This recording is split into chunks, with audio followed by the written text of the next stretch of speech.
Hello everyone. कल मैंने reservoir start किया था, उसमें एक आपको करवाया दिया था ह्यूमन रिजर्वायर होस्ट। अब हम नेक्स्ट जो 2-3 टाइप्स बची हैं, पहले एनिमल रिजर्वायर होस्ट करेंगे।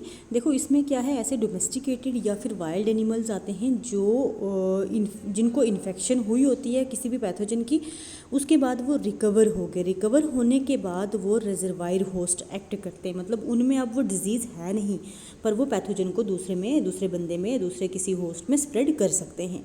ठीक है। अब जैसे कि इसमें कई सारे हमारे पास लेशमेनिया के रिजर्वायर होस्ट हैं पूरी वर्ल्ड में, जिनमें आता है हमारे पास स्लॉथ्स आता है, ओपोसम आता है, डॉग्स आते हैं। ठीक, डोमेस्टिक डॉग जो हमारे घरों में होते हैं वो रिजर्वायर होस्ट एक्ट करते हैं रिकेट्सिया कोरोनी की। ठीक है। देन उसके बाद पिग्स हैं, एंटीलोप्स हैं, बुफेलोज हैं, ये भी रिजर्वायर होस्ट एक्ट करते हैं किसके, ट्रिपैनोसोमा के। ठीक, इस तरह से ये वाले जो एनिमल्स हैं वो एक्ट करेंगे रिजर्वायर होस्ट। उसके बाद एनवायरमेंटल रिजर्वायर में नॉन लिविंग थिंग्स आती हैं, जैसे कि हमारे पास वाटर वगैरह आ जाता है, सॉइल वगैरह इसमें आ जाता है। उसके अलावा कभी कभार पैथोजेंस जो हैं किसी भी एनिमल की बॉडी के बाहर, ठीक है, एनिमल की बॉडी के बाहर अटैच रहते हैं, उनको इन्फेक्शन नहीं होती बल्कि वो दूसरों को इन्फेक्शन स्प्रेड करते हैं। जैसे कि कॉलरा है, ये रहता है मोस्टली वाटर में। ठीक है, वाटर सोर्सेज में हमें देखने को मिलता है। देन उसके बाद soil as a reservoir, soil में भी बहुत सारे पैथोजेंस जो हैं वो रहते हैं।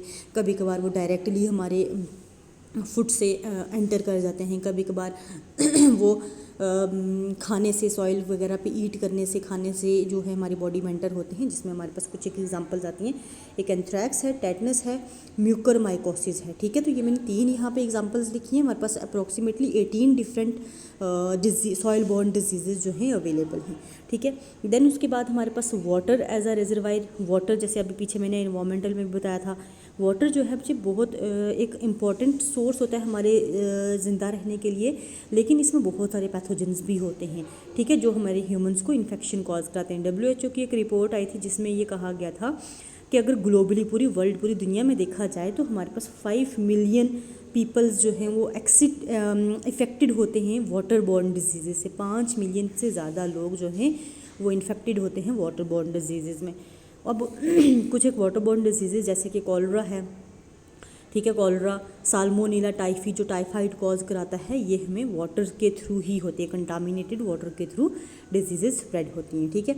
अब बच्चे इस यूनिट के सिर्फ 2 ही टॉपिक बच चुके हैं, होस्ट वेक्टर रिलेशनशिप और वेक्टोरियल कैपेसिटी, 2 ही बचे हैं। उसके बाद ये यूनिट खत्म हो जाएगा, 2 दिन लगेंगे और उसके बाद हम नेक्स्ट जो यूनिट 2 जो है वो कंटिन्यू करेंगे। ठीक है, तो आज हम यहीं तक रखते हैं। Thank you so much.